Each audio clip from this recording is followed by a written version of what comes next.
Bienvenidos y bienvenidas a un nuevo capítulo de Universidad de Chile Podcast, un espacio de difusión científica, académica y cultural producido por el equipo de Prensa UChile.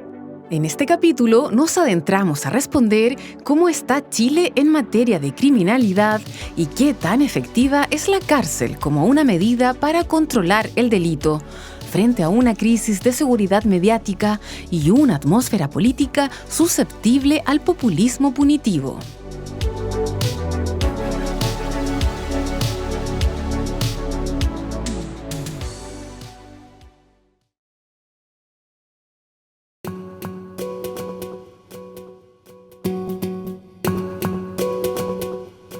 Chile tiene una de las tasas de personas privadas de libertad más altas de Sudamérica. La red carcelaria en el país funciona con un 40% más de población para lo que originalmente fue diseñada, impidiendo brindar estándares mínimos de derechos humanos, lo cual se ve reflejado en las bajas condiciones de habitabilidad, problemas de segregación, de higiene y de hacinamiento. Lo que algunos expertos han denominado como la fiebre por encarcelar que azota Latinoamérica, ha llevado a la región a ser la nueva zona de encierro masivo del planeta, lo cual converge con una crisis de seguridad muy mediática y una atmósfera política susceptible al populismo punitivo. Pero hablemos de cifras y evidencia científica. ¿Cómo está realmente Chile en materia de delincuencia y criminalidad? Sobre esto nos detalla Olga Espinosa, académica del Departamento de Estudios Políticos de la Facultad de Gobierno de la Universidad de Chile. Por un lado, sí es necesario reconocer que en Chile hemos comenzado, no sé si ahora, muy recientemente, quizás desde hace algunos años, pero más visiblemente en el último tiempo, a observar, primero, mayor incurrencia de delitos y además mayor gravedad en la comisión de ciertos delitos, sobre todo a partir del uso de más armas, por ejemplo. No obstante, si bien es cierto, nosotros nos comparamos respecto de un escenario anterior, al observar el contexto nacional con el resto de América Latina o instalando Chile en comparación con el resto de América Latina, nosotros somos un país que tiene condiciones de más seguridad en términos generales. Cuando uno observa el tema comparativo, uno de los indicadores que normalmente se utiliza es el de la tasa de homicidios, es decir, cuántas personas son víctimas de homicidio por cada 100.000 habitantes. Y esta es una tasa que en América Latina suele ser bastante alta, con varios países despuntando con las tasas más altas que pueden llegar a alcanzar más de los 50 puntos por cada 100.000 habitantes. Chile, en términos generales, tiene una cifra que va del 3,5, 4. El nivel de percepción de inseguridad es mucho más alto de lo que uno observa en términos, por ejemplo, de la victimización real que se identifica en datos objetivos. Efectivamente, tal como lo menciona la profesora Espinosa, hoy el miedo al delito no va de la mano con las posibilidades reales de ser víctima de uno. Asimismo, lo señala la última encuesta nacional urbana de seguridad ciudadana, ENUSC, publicada en 2024 por el Instituto Nacional de Estadística en colaboración con la Subsecretaría de Prevención del Delito. En el informe, las instituciones señalan que a lo largo del territorio nacional, un 87,7% de las personas percibe un aumento de la delincuencia en el país durante los últimos 12 meses. Mientras que un 76,4% considera que ha aumentado en su comuna y un 54,3% en su barrio. En cambio, la victimización alcanzó un 21,7%, indicador que se mantuvo estable en relación con 2022 y que se mantiene dentro de los más bajos de los últimos 20 años.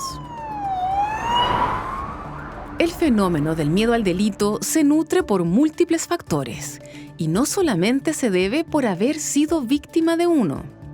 Paz Ciudadana, a partir de sus índices que produce año a año, ha advertido que un nuevo tipo de criminalidad estaría incidiendo en la inseguridad de la población, que considera la presencia del crimen organizado, la tasa de homicidios y el aumento de la violencia en los delitos. Otros estudios e investigadoras apuntan al tratamiento que hacen los medios de comunicación sobre la actividad delictiva, a factores ambientales en los espacios públicos que producen temor en la ciudadanía, al aumento de la desconfianza en los vecinos y la configuración misma de la ciudad, que al marginar a ciertos grupos de la población genera miedo cuando vemos personas distintas a nosotros. Todo esto ha derivado en un uso de la cárcel como respuesta al delito. Y Chile no se ha quedado al margen de este proceso. Pero, ¿a quiénes y a cuántos se encierra aproximadamente? Estamos hablando también de una población privada de libertad que ha ido en aumento y estamos hablando de 52.000 personas privadas de libertad, donde el 89% de ellos son hombres y el 11% son mujeres, ¿ya? Estamos hablando de un 64% de personas condenadas en el país y un 36% de personas que están imputadas en el país. Tenemos a niños, madres, jóvenes y personas adultas privadas de libertad. Quien comenta es Viviana Soto, académica del Departamento de Educación de la Facultad de Ciencias Sociales de la Universidad de Chile e integrante del grupo de estudio Pedagogía en Contextos de Encierro Punitivo y Protección UChile. Tal como detalla la especialista de nuestro plantel, la población penal de nuestro país está colapsada y cada vez llega más gente a las cárceles. Este aumento exponencial se ve reflejado en las precarias condiciones en las que viven presos y presas. Una experiencia que ha observado de cerca Isabela Castillo, magíster en Criminología y Gestión de la Seguridad Ciudadana, Universidad de Chile. Las características principales están como en el hacinamiento, en condiciones difíciles. Por ejemplo, no todas las cárceles tienen agua caliente, no todas las cárceles tienen agua derechamente. El tema de la alimentación, en el caso de las mujeres, la higiene menstrual, por ejemplo, se hace muy compleja de llevar a cabo. Entonces, como que es una característica de, en la teoría, básicamente tenemos que respetar los derechos y la dignidad humana, pero en la práctica es muy difícil porque hay mucha gente. Entonces, no solamente hay mucha gente para entregarle las condiciones de vida mínimas, sino que también para entregarle algún tipo de intervención. Eso hace que una de las características también en temas de oferta programática para lograr la reinserción sea como bastante limitante. No todas las personas que ingresan a la cárcel pueden acceder a un tipo o a un plan de intervención para lograr la reinserción.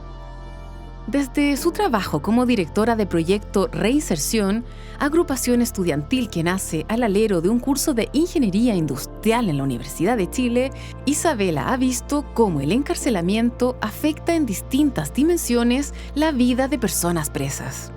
A nivel psicológico, dado el aislamiento que se vive dentro de las cárceles, en el ámbito social y familiar, al estar alejados de sus círculos y redes de apoyo, y en el plano económico, probablemente uno de los más difíciles de sortear, producto de la constante estigmatización y discriminación. A esto se suman los altos niveles de violencia e inseguridad que se instala al interior de los muros y que puede traer graves consecuencias para quienes están privados de libertad como quienes trabajan en dichos recintos. Así lo explica Víctor Vigas, magíster en Hábitat Residencial UChile y funcionario del Departamento de Infraestructura de Gendarmería de Chile. En cuanto a las personas privadas de libertad, en general se encuentran con un ambiente muy violento, si bien vienen de entornos que en general son también bien violentos, en la cárcel esto se exacerba mucho. Por lo tanto, toda esta violencia se va generando en el primer espacio que nosotros habitamos, que es el cuerpo. Ahí viene la reacción, que en general también son violentas, dentro del entorno carcelario. Y en cuanto a las personas que trabajan, muchas también pueden reaccionar de manera violenta ante estas mismas acciones violentas que se generan en el interior. Y esto a su vez se extrapola a sus entornos inmediatos, fuera del entorno carcelario, con las familias, con la comunidad, y lamentablemente en el entorno machista que se genera dentro de la cárcel, la violencia es un aspecto que está muy presente. La situación de prevalecer te lleva a tener una lucha siempre presente entre las personas. Y ahí las personas que tienen un mayor grado de fuerza o de violencia presentan y generan medidas de coerción respecto de las otras personas. Y a partir de aquello, quienes son coercionados, por decirlo, tienen que aplicar esta respuesta violenta. Junto a dichas consecuencias, la tendencia a que el sistema castigue a un grupo y no a otros tiene un efecto que excede a las personas presas. La academia lo llama carceralidad. Es la extensión del castigo hacia las familias y comunidades, por ejemplo, a través de la discriminación y la desconfianza. Por lo tanto, queda preguntarse en qué medida existe reinserción social en Chile, plantea Isabela. Mira, como que en temas de indicadores, por ejemplo, se supone sí tenemos reinserción, sí hay personas que dejan de delinquir, pero es muy difícil como el proceso mediante el cual uno dice hay 50% de reincidencia, hay 40% de reincidencia, como que se mide de diferentes formas y entonces es como muy complejo efectivamente saber si es que este tipo de actividades pueden disminuir la reincidencia. Lo que sí sabemos es que aumentar las penas o juzgar con mano dura, que es decir, crear más delitos, aumentar las penas o que más personas vayan a la cárcel, realmente no ayuda a que se disminuya la delincuencia y tampoco ayuda a que la reinserción sea posible. Para la profesora Espinosa, quien también es integrante de la Sociedad Chilena de Criminología, Xochicrim, el uso masivo de la cárcel responde a una lógica punitivista instalada en nuestro país y que va en sintonía con el resto de América Latina y el mundo. Lo que sucede es de que la política de castigo, como fórmula principal de política pública, en principio se vende como una alternativa dura, severa, que muestra firmeza y eso ya atrae expectativas positivas. Claro. Pero por otro lado, se transmite como una propuesta fácil, simple, sin poca conciencia de las implicancias complejas que ésta tiene. Porque una política altamente represiva y simplemente represiva es extremadamente costosa y lo peor es de que ni siquiera es necesariamente eficiente en la reducción de la victimización, en la reducción del delito o en la mejora de la percepción de inseguridad. La idea que alimenta este populismo es que la sociedad está en peligro y la única forma de protegerla es mediante mayor represión y dureza en la ejecución de penas de cárcel. Sin embargo, no hay evidencia de que más cárcel reduzca la delincuencia, menos en las condiciones que existen en Chile. De hecho, diversas investigaciones desde la criminología, la ciencia política y las ciencias sociales muestran que las políticas de encarcelamiento empeoran los escenarios delictivos. Entonces, ¿podemos decir que a más cárcel hay menos delincuencia? Responde la profesora Soto. Yo creo que no. Yo creo que ese es el grave problema en el cual se piensa hoy día la cárcel.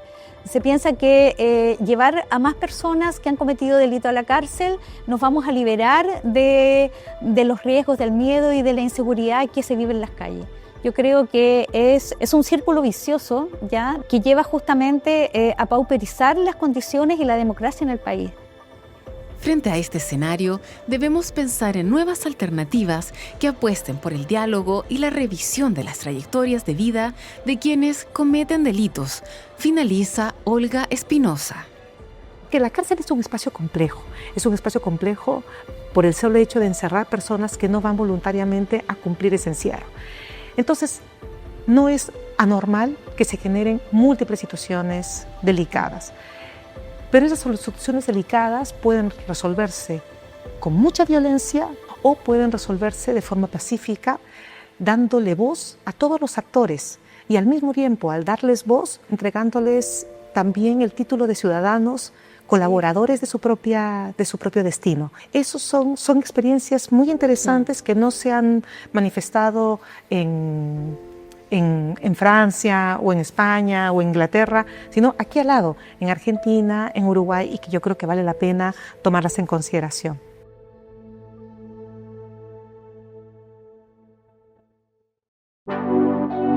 Esto ha sido Universidad de Chile Podcast. Recuerda que puedes encontrar nuestros capítulos en YouTube, Tantaku, Uchile TV, Radio Universidad de Chile y en tus plataformas de streaming favoritas.